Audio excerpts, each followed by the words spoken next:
Module 1, devoir 6, révision. Nous sommes dans le devoir numéro 3A, question numéro 3A.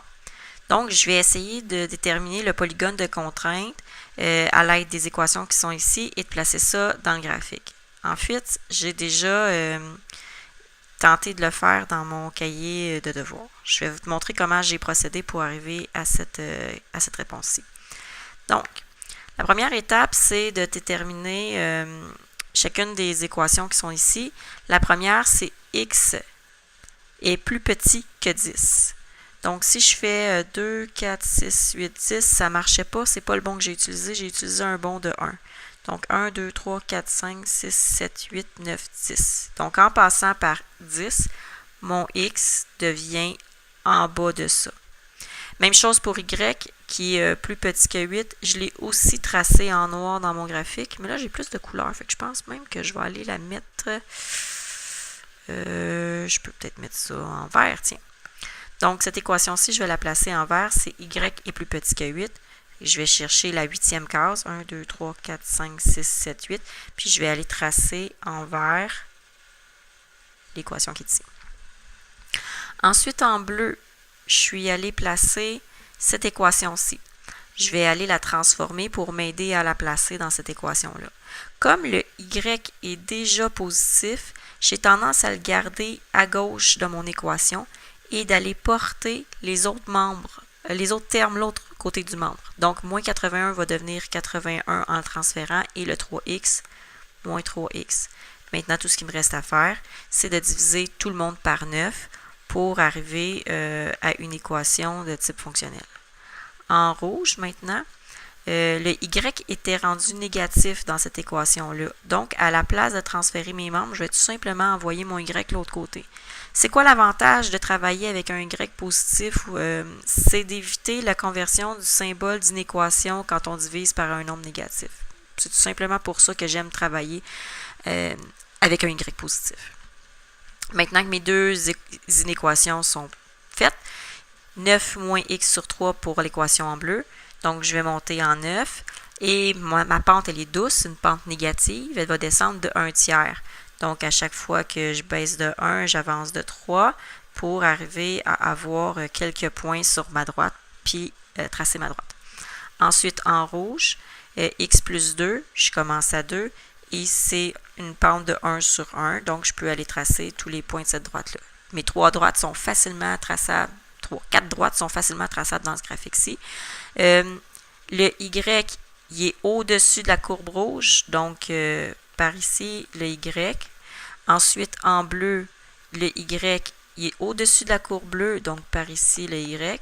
Clairement, le x, il n'est pas utile ici. Mais en vert, on a plus petit. Le y est en bas de la courbe verte. Donc, on va aller chercher en bas. Et je viens de retrouver la zone de mon polygone de contrainte, là, mon polygone de contrainte avec sa zone. Il me reste à déterminer quels seront les sommets de ce polygone de contrainte-là. Donc, sommet ici, sommet ici, sommet ici. Clairement, sur la courbe noire, on n'a pas le choix d'avoir un y égal à 8. Donc, dans mon couple, mon y sera automatiquement 8. Donc, je veux savoir sur ma courbe bleue qui est 3x plus 9y moins 81 qui va être égal à 0 parce que c'est un point exact qu'on cherche. Si le y vaut 8, quelle sera la valeur de x? Donc, 3x plus 9 fois 8 qui va être égal à 81. J'ai envoyé mon 81 à l'autre côté. Puis là, je vais faire un petit peu d'algèbre pour retrouver la valeur de mon x. Ça va me donner 3. Ben, il est assez évident qu'il passe à 3,8. Même si je ne l'avais pas calculé, j'aurais pu quand même le trouver. C'est une double vérification. Maintenant, sur la courbe rouge, on a x plus 2 est plus petit ou égal à y, ou dans le cas où on cherche un point, je vais plutôt choisir un égal à 8. Parce que le y vaut 8 sur cette courbe-là rouge. Quelle sera la valeur de x? Bien, il faut que mon x soit de 6 ici. Fait que mon point ici va être 6,8. Il reste à déterminer le plus compliqué des sommets, c'est le croisement entre la bleue et la rouge. Donc, je vais aller déterminer qu'est-ce que je peux faire. Bon, sous ces formes-ci, je pourrais faire une réduction, mais comme je les ai déjà transformées, je pourrais réussir à peut-être faire une comparaison en faisant si mon Y rouge était égal à mon Y bleu. Si mon Y rouge était égal à mon Y bleu. X plus 2 est égal à 9 moins X sur 3.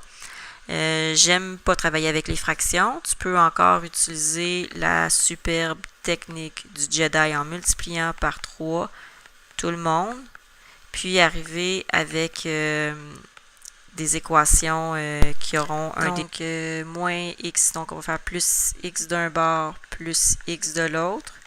On va arriver à 4x plus 6 égale 27. Moins 6 d'un bord, moins 6 de l'autre. On arrive à 21. Donc la valeur de x, c'est 21 quarts. Puis, je peux trouver la valeur de y en faisant le même genre de stratégie, remplacer x dans une certaine équation. Là, tu as plusieurs stratégies pour réussir à déterminer ta deuxième coordonnée. Voilà.